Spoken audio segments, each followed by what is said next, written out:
Good afternoon students, all the very best for your accountancy board exam. So ये आप लोगों का 80 marks का जो क्वेश्चन है इसमें 20 मार्क्स आएंगे पार्ट बी से. सो पार्ट बी से क्या क्या करना है, शेयर कैपिटल प्रिपेयर करना, मतलब कैसे आप लोग शेयर कैपिटल दिखाएंगे बैलेंस शीट में. उसके बाद हेडिंग सब हेडिंग आएंगे, कंपैरेटिव स्टेटमेंट और कॉमन साइज स्टेटमेंट. तो आप लोग चूज कर लीजिए आप लोग कौन सा करेंगे. उसके बाद रेशियो एनालिसिस, उसमें प्रॉफिटेबिलिटी रेशियो जो है, उसके बाद आपका solvency ratio and liquidity ratio, ये अच्छे से देख के जाना. एंड कैश फ्लो स्टेटमेंट जो है उसमें अच्छे से पूरा साम देखना, लेकिन इम्पॉर्टेंट है ऑपरेटिंग एक्टिविटीज़.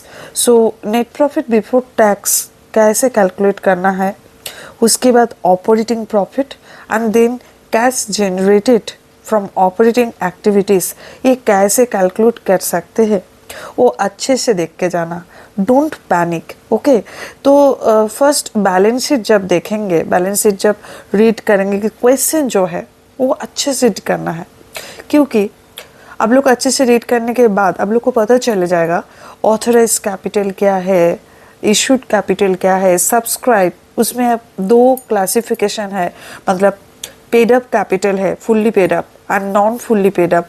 वो अच्छे से देख के जाना, क्योंकि बहुत इजी क्वेश्चन है. उसमें मार्क्स आएंगे 4 मार्क्स है.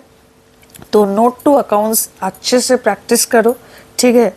तो उसके बाद है हेडिंग सब हेडिंग. ये भी बहुत इजी क्वेश्चन है, क्योंकि ये हम लोग अगर बैलेंस शीट को अच्छे से मेमोराइज कर लेंगे, किसके बाद क्या आता है, करेंट एसेट क्या है, नॉन करेंट एसेट क्या है, करेंट लायबिलिटीज़ क्या है, नॉन करेंट लायबिलिटीज़ क्या है, ये सब कुछ अच्छे से अगर हम लोग देखेंगे. एंड इक्विटी एंड लायबिलिटीज़ के अंदर शेयर होल्डर्स फंड जो है वो क्या क्या है, उसके अंदर किसको हेडिंग कहता है, किसको सब हेडिंग कहता है, वो अच्छे से देख के जाना. तो उससे से भी आप लोग को आसानी से 3 मार्क्स आएंगे.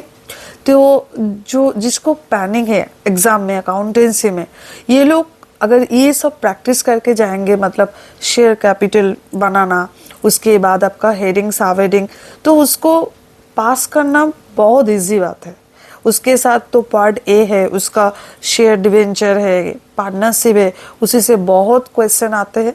लेकिन ये जो है बैलेंस शीट प्रिपेयर करना, हेडिंग सब हेडिंग, वो अच्छा है, इजी है. कंपैरेटिव स्टेटमेंट, उसका इनकम स्टेटमेंट होता है एंड बैलेंस शीट है, स्टेटमेंट ऑफ बैलेंस शीट, वो अच्छे से देखना, क्योंकि एब्सोल्यूट चेंज है एंड परसेंटेज चेंज बहुत इजीली है.